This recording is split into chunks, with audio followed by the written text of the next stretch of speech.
Assalamualaikum warahmatullahi wabarakatuh. Jumpa lagi dengan BK Sahabat Seru.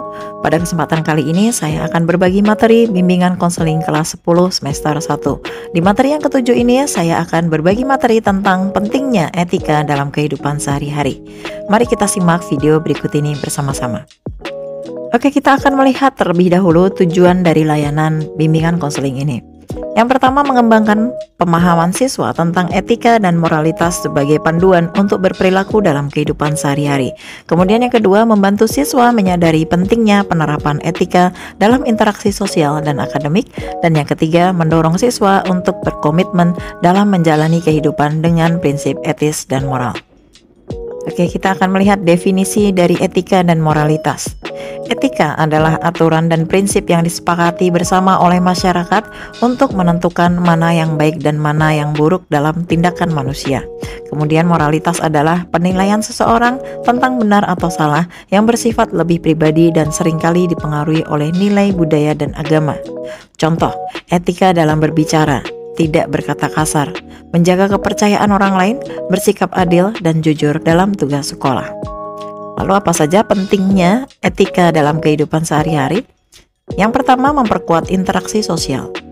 Etika membantu menciptakan hubungan sosial yang positif, saling menghormati dan kerjasama antar individu.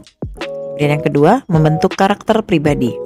Berperilaku etis membantu siswa membentuk kepribadian yang baik dan dapat dipercaya oleh orang lain. Yang ketiga, membantu citra dan reputasi positif. Orang yang memegang teguh prinsip etika cenderung dihormati di lingkungannya dan dianggap sebagai individu yang dapat dipercaya. Berikut ini ada beberapa contoh perilaku etis dalam kehidupan sehari-hari. Yang pertama, contoh di sekolah. Menghormati pendapat teman, berbicara sopan kepada guru, serta jujur saat ujian dan tidak mencontek. Kemudian contoh di rumah, yaitu misalnya berbicara dengan sopan kepada anggota keluarga, berbagi tanggung jawab dan menghargai aturan yang ada. Yang ketiga, contoh di lingkungan sosial, tidak menyebarkan informasi palsu, menghargai privasi orang lain dan menjaga ucapan serta tindakan yang tidak merugikan orang lain. Nah, berikut ini ada contoh studi kasus dan diskusi kelompok. Siswa diberikan beberapa contoh situasi yang membutuhkan penilaian etis. Setiap kelompok mendiskusikan bagaimana mereka akan menangani situasi tersebut secara etis.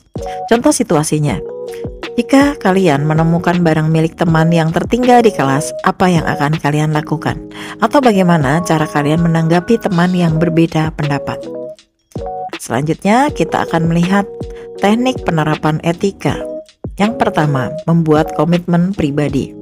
Siswa diajak untuk menetapkan satu atau dua perilaku yang mencerminkan etika dan moral yang akan mereka terapkan di sekolah atau di rumah. Misalnya, komitmen untuk selalu berkata jujur atau membantu teman yang membutuhkan. Kemudian yang kedua, evaluasi tindakan. Siswa diajak untuk merenungkan tindakan-tindakan mereka dan menilai apakah tindakan tersebut sesuai dengan prinsip etika yang mereka pahami. Refleksi ini membantu siswa menginternalisasi nilai-nilai etis dalam kehidupan sehari-hari. Selanjutnya untuk kegiatan refleksi dan rencana tindakan. Yang pertama, kita akan melihat refleksi individu. Nah, ini siswa mengisi lembar kerja peserta didik atau LKPD yang berisi refleksi tentang pemahaman mereka mengenai etika dan moralitas. Mereka juga mencatat satu contoh perilaku etis yang akan diterapkan selama seminggu mendatang. Misalnya, menjaga kejujuran dalam tugas dan ujian atau membantu teman yang kesulitan.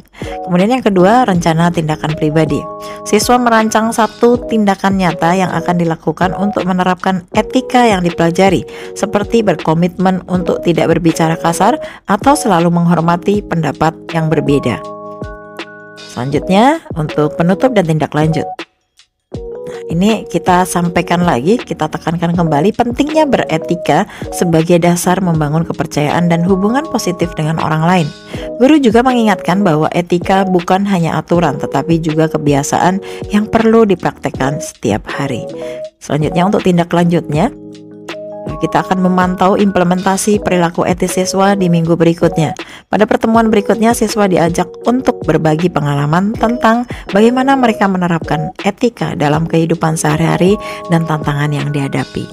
Nah, melalui materi ini diharapkan siswa mampu menerapkan etika dan moralitas dalam tindakan sehari-hari, memahami pentingnya etika dalam membangun hubungan sosial, dan menciptakan komitmen pribadi untuk menjadi individu yang berintegritas tinggi. Nah, demikian tadi materi tentang pentingnya etika dalam kehidupan sehari-hari. Mudah-mudahan setelah menyimak penjelasan tentang materi ini, kita bisa mengimplementasikannya dalam kehidupan kita sehari-hari. Mudah-mudahan materi ini bermanfaat untuk kita semua. Kita akan ketemu lagi pada video-video BK Sahabat Seru berikutnya. Wassalamualaikum warahmatullahi wabarakatuh.